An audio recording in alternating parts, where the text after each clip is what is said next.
On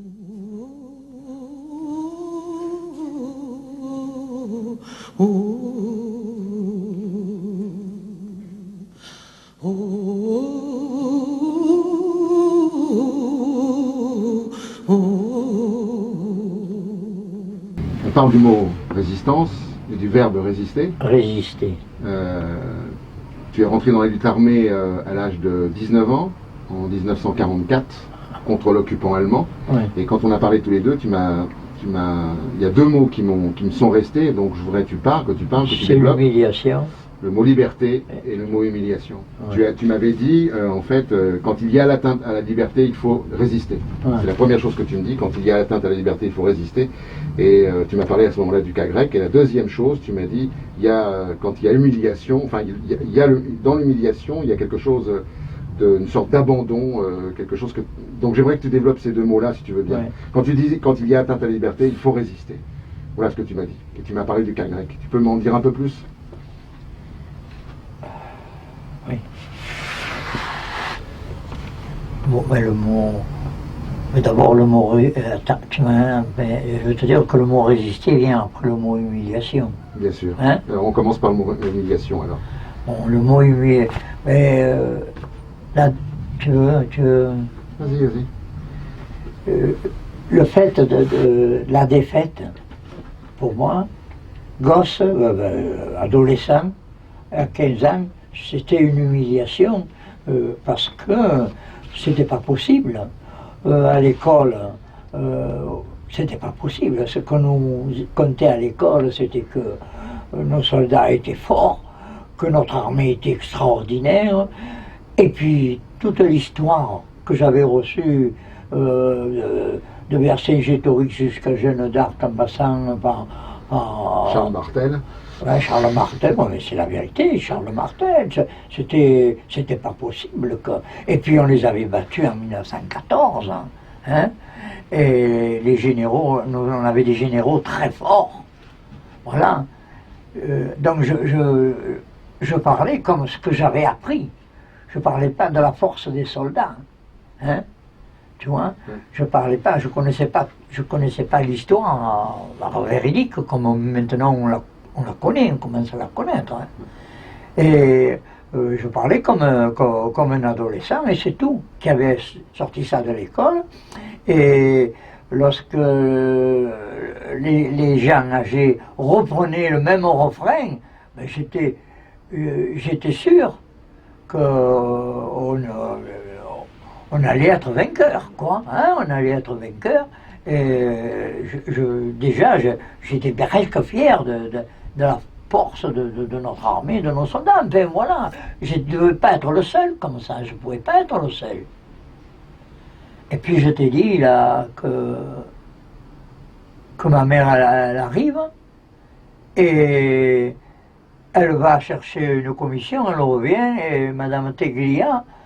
Alors Madame Vangy, qu'est-ce que vous en pensez de la guerre? Et ma mère elle était déjà en train de monter à la maison, elle s'est retournée, elle est revenue. Et il y avait des hommes, il y avait des femmes, il y avait moi et des petits comme moi qui étaient curieux de ça. Il y en a qui n'étaient pas curieux, qui jouaient. Les filles, elles jouaient à la corde, elles jouaient à la marelle, enfin, elles ne s'intéressaient pas beaucoup à ça. Mais sans doute, des jeunes, des enfants comme moi, ils étaient intéressés par ce qu'on disait et tout, quoi. Et enfin, ma mère, elle revient sur ses pas, et elle dit, mais Madame Teglia, elle s'adresse qu'à Madame Teglia, mais Madame Teglia, on a perdu la guerre. Tu vois un peu l'effet que ça te fait? Ma mère qui dise ça, hein, ça serait été le voisin, mais c'est ma mère qui disait ça. Et moi je suis tombé du haut. Mais ça m'a pas humilié ça. Ça m'a choqué. Je n'arrivais pas à comprendre. Je ne comprenais pas ce qu'elle avait dit, ma mère. Et les gens ils disaient, oui, elle est revenue sur cette pas. Oui, elle a dit, on a perdu la guerre. Et puis elle a dit, excusez-moi, je rentre. Bon, un truc comme ça, elle est rentrée. Et moi, on aurait dit que c'est à moi qu'on regardait. Hein? Tu vois, tu as une impression terrible. Mais elle est défaitiste, moi. Tu vois, même le mot défaitiste ne me venait pas, j'étais trop petit, mais c'est presque traître, ça, tu vois. C'est pas possible que ma mère elle dise ça. Et puis, bien sûr, là aussi j'étais embarrassé. Là aussi j'étais embarrassé, mais étant donné que c'était ma mère, je disais il y a quelque chose qui ne va pas, quoi. Malgré tout, je n'étais pas contre ma mère, malgré tout je ne pouvais pas l'être. Et c'est quelque temps après que je me suis aperçu que ma mère, elle écoutait les informations. Elle écoutait Radio Paris, elle écoutait Radio Londres, elle écoutait Radio Moscou, elle se mettait comme ça, parce que là, alors tu ne comprenais rien. Non simplement c'était brouillé, mais ça venait tellement de loin. Et elle écoutait Radio Stuttgart, avec Ferdonnet, le traître Ferdonnet. Elle le disait, c'est le traître Ferdonnet, ça. Tu vois déjà, hein, clairement à la maison, moi je ne comprenais rien, là je nageais complètement. Elle me disait, ça c'est le traître Ferdonnet. Et puis, les événements se sont accélérés, il y a eu les Allemands à Paris, il y a eu les Allemands, ils avaient déjà envahi presque la moitié de la France, il y a eu la capitulation de Pétain. Et c'est là que j'ai entendu ma mère dire, mais Pétain c'est un traître, lui. Comment elle a fait pour dire c'est un traître? J'avais lu sur l'histoire que c'était le vainqueur de Verdun, c'est pas possible que ce soit un traître, tu vois?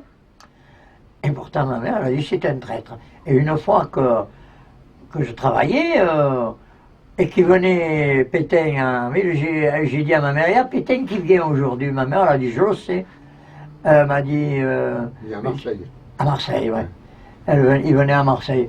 Et elle m'a dit, mais si tu veux aller le voir, je t'empêche pas, hein, tu peux y aller. Et elle m'a dit, mais c'est un traître, un Pétain. Et elle m'a dit, mais tu compteras dans ceux qui applaudissent, tu comptes pas dans ceux qui contestent. Voilà. Et je ne suis pas allé, je l'ai vu en haut de la gare, parce qu'on plonge, en bas, en haut, on voit la Canebière, en bout de la Canebière, et on voit les gens qui passent, il y a beaucoup de monde, on voit des cortèges, enfin, bref, voilà. Et je suis rentré à la maison, on n'en a plus parlé, puis j'ai compris que les nazis, ne les aimaient pas, ma mère, ni mon père, hein, tu vois, parce que dans leur discussion, donc je disais, je ne savais pas où j'étais là. Comme elle parle du mal des Allemands, elle dit qu'ils ont gagné la guerre, puis c'est vrai qu'ils avaient gagné la guerre, tu comprends? Alors, quand as-tu ressenti l'humiliation en fait? Là, l'humiliation, je l'ai ressenti quand Pétain a capitulé. Je l'ai ressenti parce que Pétain n'était pas sorti de moi, de mes idées. C'était un grand chef.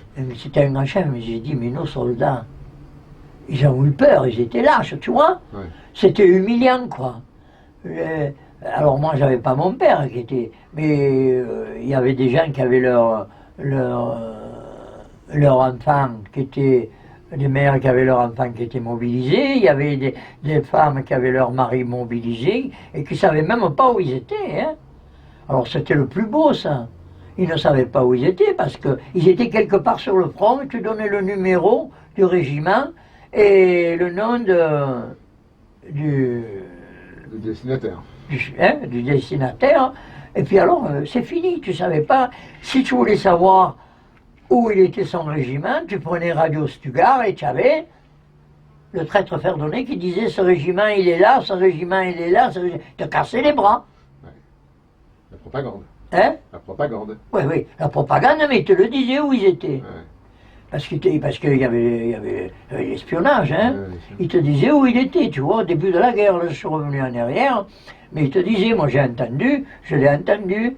Et ma mère, elle disait, tu te rends compte, lui, il sait où sont les soldats et nous, on ne sait même pas où sont nos soldats, elle disait. Ouais. Elle me dit, on est trahis de tous les côtés, elle dit. Et donc ton humiliation, c'est quand Pétain a dit, on va collaborer, quoi. Ah ouais, mais quand Pétain a commencé à dire collaborer, alors de suite que collaboration, j'ai de suite ma mère, alors là, j'ai de suite senti que que là, franchement, mon humiliation, elle sautait derrière. J'ai dit, c'est pas possible.